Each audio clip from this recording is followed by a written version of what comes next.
በምዕራቡም በምስራቁም በምዕራቡም በሰሜኑም በደቡቡም ነው ያለው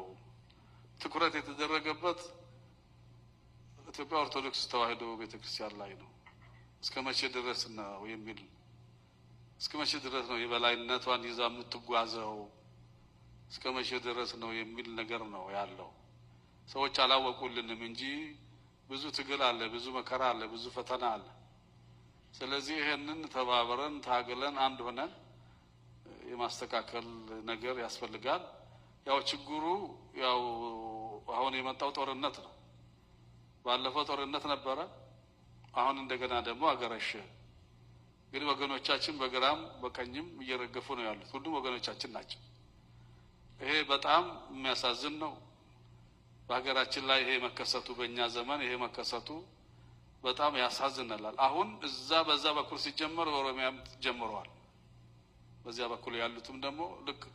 እየተናበቡ ይመስላል በዛም ጀምሯል ሰዎች ደግሞ ዋና ታርጌት የሚያደርጉት ቤተክርስቲያን ማፍረስ ክርስቲያኖችን ማረድ ኦርቶዶክስ የሆነ በሙሉ ኦሮሞም ቢሆን እሱ አማራ ነው እና ይሄንን ኦሮሞ ነኝ ብሎ ተጠጋቸው አንዱ ሙነክሴ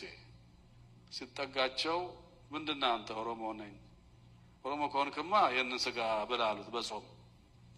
በላሉት አይ እኔ አልበላም ጾም ነው በጾም አልበላም አለ ሙነክሴው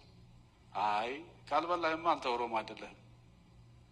አንተማ አማራ ነህ ሌላ ነህ አንተ ብሎ እንደዚህ አይነት ነገር ነው ያለው ቀላል ነገር አይደለም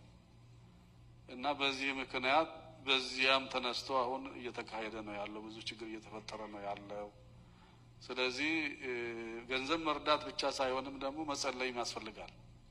ወደ እግዚአብሔር ማመልከት ወደ እግዚአብሔር መጮህ ወደ እግዚአብሔር ማልቀስ ስለ ሀገራችን ስለ ቤተክርስቲያናችን